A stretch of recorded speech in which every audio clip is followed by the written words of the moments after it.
esta vez estamos conversando sobre el proyecto de presupuesto para el año 2017 con nuestros invitados, los doctores Edgar Balcells Conde, director del área económica de INUSAC, y Abelardo Medina, analista de ICEFI. Ahora, doctor Balcells, hay un tema interesante también sobre las proyecciones que tiene, por ejemplo, la SAT en cuestión de ingresos para el año próximo en este presupuesto. ¿Realmente esa proyección de ingresos que tiene se adecúa a la realidad actual? Bueno, mire, aquí vamos entonces al otro lado ahora. Vamos a hablar del otro lado que nos pedía. Mire, inicialmente yo lo que veo en el proyecto de presupuesto, y eso lo he venido hablando hasta la saciedad, aun cuando les caiga mal a los del Banco Guatemala, que se hace un copy-paste de las proyecciones, yo le llamo un poco panglosianas. O sea, el doctor Pangloss es un personaje de una novela de Voltaire que es sobreoptimista de la vida, y casi se hace copy-paste de todos los años, de que se va a crecer al 4 punto algo %, y que el mundo se va a recuperar. Esa es la visión que tiene el Banco Guatemala, pero es que el Banco Guatemala tiene otra misión que la nuestra. El Banco Guatemala tiene la misión, y casi a veces se ha convertido, y es el análisis que se hace en el mundo, de que estos bancos centrales se han convertido en una oficina de relaciones públicas para manejar bien el rebaño de inversionistas que hay. O sea, quiere convencer a los inversionistas de que todo en la vida está bien, y por eso es que les truenan los bancos, que no se dan cuenta de que el mundo está en una sociedad de riesgos, y que la economía internacional, yo no sé si Abelardo coincide conmigo, pero yo leo el Wall Street y el New York Times casi todos los días, y no hay ningún horizonte que la economía internacional va a tener una recuperación importante el próximo año. Ahí está el sistema de la Reserva Federal, que casi que está indicando que en septiembre, en octubre subimos las tasas porque de alguna manera hemos llegado a cierto nivel de pleno empleo, pero luego vienen los reportes de la Oficina Nacional del Empleo, que así se tiene una buena Oficina Nacional del Empleo, y los reportes no son halagadores. Es evidente que si yo estuviera asesorando a un millonario de Wall Street, le diría, mire, hasta que no se dilucide la campaña presidencial y no se sepa si don señor Trump o la señora Clinton, que están en una férrea lucha, ahí no va a pasar mayor cosa. Y en cambio en el proyecto de presupuesto dice que la economía, como que estamos en el mundo del doctor Pangloss, de que estamos en el mejor de los mundos posibles y casi en Alicia, en el país de las maravillas, que la economía internacional se va a recuperar, y sobre eso están basados los ingresos. Entonces podría ser que hasta esos 58 mil millones que se tienen, eso va a ser con mucha dificultad recaudado, ¿verdad? Entonces ese es un primer tema. Y de ahí, en tema de los ingresos, mire Carlos, si se va una gran cantidad por una serie de drenajes, pérdidas operacionales del Banco de Guatemala, 1.500 millones. Sumémosle el crédito fiscal a los exportadores, la devolución del crédito fiscal, y el señor de finanzas tiene ahí un panorama desolador de crédito fiscal. Para el año 2017 le va a dar de subsidio a los exportadores 2.751.6 millones. Para el 2018, 2.958. Y para el 2021, 3.674.7 millones de quetzales. Entonces, ahí se está, por mucho que haga 58 mil millones, pero se está yendo en una gran cantidad de subsidios para mantener el Montepío de los trabajadores del Estado. Mire, ese Montepío está completamente quebrado. Ahorita que yo estuve en México, yo vi que está el Instituto de Seguridad Social de los Trabajadores del Estado, y que maneja las pensiones del Estado, y tiene un esquema de servicio civil muy bien articulado. Pero como aquí no se resuelve nada, ese subsidio que está dando el Estado al Montepío de los jubilados del Estado es ya casi de 3.500 millones. Entonces, si usted suma 3.500 millones más 2.751.6 de devolución del crédito fiscal, más 1.500 millones, ahí se le fue ya más de 8.000 millones de quetzales. ¿Se da cuenta las cosas que no nos dicen? Eso solo lo tiene, porque eso no lo dice nadie lo que estamos viendo aquí. Entonces, quiere decir que en términos netos, lo que le queda a la sociedad guatemalteca después de la chupada como aspiradora de los gastos de funcionamiento de los pactos colectivos de los trabajadores del Estado, es un engranaje muy corto para inversión social para cumplir los indicadores del milenio. Entonces hay que hacer un sobreesfuerzo. ¿Y cómo lo va a hacer el gobierno? Pues afortunadamente para ellos pudieron abrir las ventanillas de crédito externo. Entonces el oxígeno que va a tener este nuevo presupuesto es el viejo crédito de ajuste presupuestario. Eso lo abrió don estimado Richard Eikenhead en tiempos de Serrano. O sea, deuda externa que en lugar podría irse $500 millones para construir una red de hospitales, que es la inversión que se necesita en salud. Yo conozco ahora sector salud, acabo de estar en el hospital de Sololá y llora sangre ver cómo están esos hospitales. Ahí se necesita una inversión de más de 15,000 millones de quetzales. ¿En qué? En infraestructura y equipo médico quirúrgico, y no digamos de inversión en especialistas, que es lo que se necesita en el Ministerio de Educación. Pero usted puede ver en los ingresos como también esa estructura, la misma lógica que hablamos del gasto.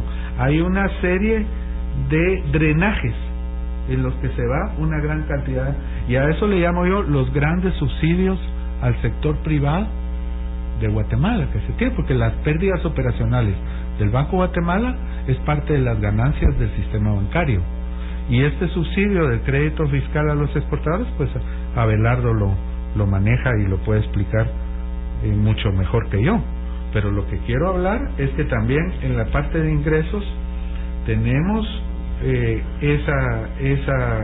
esas grandes salidas. Entonces, si hubiera un sobreesfuerzo que se quería hacer en reforma tributaria de 5,000 millones, pero solo aquí se están yendo más de 8,000 millones de quetzales, ¿me entiende? O sea, eso obliga a una recomposición también de los mecanismos de ingreso, trabajar en Montepío bajo otra forma, hacer una revisión de la devolución del crédito fiscal. Ahí la Superintendencia de Bancos tendría que hacer mucha auditoría, porque lo que yo he oído de las empresas exportadoras de café y las empresas de cardamomo, realmente ahí son verdaderas mafias las que hay en eso del crédito fiscal. Entonces yo pongo ese tema, se puede hablar de otros temas más de carpintería, pero usted puede ver que en la parte de ingresos también se necesita de una tremenda ingeniería del Estado.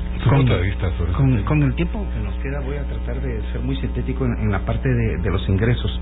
Veamos, el presupuesto es de 79,000 millones. De los 79, 58 son ingresos tributarios. Alrededor de 5 son los que se llaman ingresos no tributarios. O sea, son aquellos otros ingresos que tiene el gobierno que no derivan de impuestos. Dentro de los que están algunas rentas de propiedad, algunas ganancias de Banrural, por ejemplo, el mismo sistema de Montepío, etcétera, ¿verdad? Pero el resto, más o menos 15,000 millones de quetzales, es endeudamiento. De ese endeudamiento de los 15,000 millones, aproximadamente casi 4 es para pagar deuda. Es como diríamos nosotros en términos personales, es como que me endeudé en una tarjeta para pagar otra tarjeta, ¿verdad? Y 11,000 millones de quetzales, 11,200 millones de quetzales es nueva deuda, ¿verdad? La deuda lo que implica es de alguna forma que tenemos una incapacidad estructural de generar ingresos para pagar el nivel de gasto. No estamos discutiendo en este momento el gasto que tratamos rápidamente hace un momento. ¿Qué significa eso? De que el nivel de gasto el nivel de ingresos del gobierno, nosotros estamos viendo que de los 58,000 millones que se están estimando, ellos calculan que van a tener una carga tributaria el otro año aproximadamente de 10.4%, que todavía sigue siendo la carga tributaria más baja de la región y una de las más bajas del mundo. Yo hacía bromas que si hiciéramos una prueba estadística para verificar si Guatemala forma parte de este mundo, saldría que no formamos parte de este mundo. ¿Por qué? Porque los datos del resto de países del mundo es completamente diferente. Aún así, ese 58,000 millones que está previsto, nosotros tenemos cierta preocupación. El procedimiento que siguieron fue el técnicamente diseñado, que incluso quedó en la propuesta de reforma a la ley orgánica de la SAT. O sea, se pusieron de acuerdo en términos generales sobre cuál es el valor que se obtendría si la SAT no hace nada y el esfuerzo que la SAT espera implementar. Por supuesto, ¿cuánto se alcanzaría sobre si la SAT no hace nada adicional? Asumiendo que la economía va a crecer de acuerdo a como el Banco de Guatemala lo está planificando, son 55 mil millones de quetzales. Y la SAT se está comprometiendo a recaudar 3.200 millones de quetzales por su propio esfuerzo administrativo. Esos 3.200 millones de quetzales equivalen a, por la forma como está estructurado, a reducir la evasión del impuesto sobre la renta en alrededor de 7 puntos y en reducir la evasión del IVA en alrededor de 4 puntos. ¿Es posible? Es posible, pero difícil, complicado, ¿verdad? No estamos diciendo en este momento de que haya problemas estructurales en la SAT, creemos que han ido mejorando, pero sí nos preocupa, y lo platicábamos con Edgar y él ya lo mencionó hace un momento, que ahora resulte que los señores del directorio están tratando de impugnar la propuesta de reforma o las reformas a la ley orgánica de la SAT que vendrían ahora al traste con todos los esfuerzos que se están haciendo para reestructurar la SAT y para lograr estos resultados que están planificados. Entonces, obviamente hay una preocupación en de que los ingresos están siendo muy optimistas, es cierto, están siendo optimistas. ¿Están siguiendo la metodología que está planteada en la ley? Sí. Pero el superintendente está poniéndose un peso grande sobre las espaldas, el cual por supuesto como guatemaltecos quisiéramos que lograra cumplir, pero tenemos nuestras dudas que se logre cumplir tanto por la potencial sobreestimación de los valores previstos por el Banco de Guatemala como por la falta de colaboración de un directorio que históricamente ha sido utilizado para otro tipo de intereses. Y, por supuesto, en materia de endeudamiento hay cierta preocupación de los guatemaltecos. ¿Por qué? Porque dicen, miren, nos estamos endeudando mucho. En valores nominales, vuelvo a decirlo, en valores nominales es cierto. Cuando uno mira cuánto va a terminar la deuda del país el otro año, estaríamos sobrepasando los 140 mil millones de quetzales. Pero cuando relacionamos eso con respecto al Producto Interno Bruto, sigue estando por debajo de 25 puntos. O sea, seguimos estando muy lejos de aquellos indicadores del Fondo Monetario Internacional que consideran riesgoso. Eso no quiere decir que no debamos bastante. No significa que hay que cambiar la situación fiscal del país en el mediano plazo, porque la única forma de revertir el proceso de endeudamiento es que tengamos un mayor pago de impuestos. Y volvemos a lo que platicábamos al principio. No se trata solo de pagar impuestos, se trata de gastar bien, ¿sí? Entonces, por esa razón es que nosotros nuevamente, y para concluir, como ICEFI decimos, el presupuesto es de los guatemaltecos, no es del ministro, no es de Jimmy Morales, porque muchos dicen el presupuesto de Jimmy. No, pues al final quien va a verse beneficiado por hacerlo bien o no es el guatemalteco. Entonces es el presupuesto de los guatemaltecos y debemos participar activamente en la discusión de este presupuesto, eliminando aquellos rubros que están mal, que hay bastantes, ya lo habíamos platicado, pero tratando de canalizar esos recursos a donde estén bien y sobre todo siendo muy incisivos en la auditoría social para verificar que haya resultados de la utilización de ese pool. Creemos que lo que hay que hacer es darle un seguimiento muy cercano y apoyar al gobierno, no apoyándolo ciegamente en el sentido de estar de acuerdo con lo que están proponiendo, sino estar de acuerdo en que deben hacer su trabajo, que debemos apoyarlos a que tengan un presupuesto, pero un presupuesto apropiado a las necesidades de los guatemaltecos. Interesante, muchas gracias por el punto de vista expuesto sobre el tema del día de hoy. Tengo como apartado una pregunta para cualquiera de ustedes dos. Un radioescucha pregunta ¿a dónde van a parar los fondos o los recursos que se dan al fondo común? Esa es una buena pregunta que me hacían ayer y bueno, ahí el gobierno tiene, cuando vemos el presupuesto para 2017, tiene una estimación de lo que se denomina el saldo de la caja del gobierno de cerca de 800 millones de quetzales con algunos ajustes, pero sepamos que esa es una proyección también optimista de cómo ellos van a cerrar aquí, si van a llegar a los 54 mil millones. y también como hay los problemas de ejecución que estamos viendo, que tal vez por ahí también se esté dando, este fondo común constituye un saldo de caja para ir apoyando el presupuesto del próximo año. Y en términos de inversión, lo que yo estaba hablando al principio es que van quedando un montón de proyectos que son de arrastre. Entonces, desde el 2011, porque esta visión anualizada, pongamos el caso de estos muros de contención que yo estaba indicando que tienen un 0%, eso ya queda presupuestado para el próximo año. Entonces, ahí se enfrenta a una serie de problemas financieros de gran alcance, porque es una gran cantidad de proyectos los que van quedando, que se denominan arrastre y vienen desde 2011, 2012, etcétera. Pero en otras situaciones en donde es gasto de funcionamiento, simplemente se cubrió la partida de sueldos, se gastó algo en mobiliarios en el mes de diciembre y lo demás queda para la caja del gobierno. Yo solo quería apoyar a lo que está mencionando, de tratar de hacerlo un poco más sencillo para la comprensión de nuestro auditorio. Una persona, cuando termina el mes, todos sus ingresos entran a un fondo y todos sus gastos salen de ese fondo, ¿verdad? En el caso del gobierno es a lo que nosotros le llamamos el fondo común, ¿sí? O sea, todos los ingresos que la SAT recauda llegan a la cuenta central del gobierno, que es el fondo común, y de ahí saca el Ministerio de Finanzas para distribuir el dinero con todo el mundo.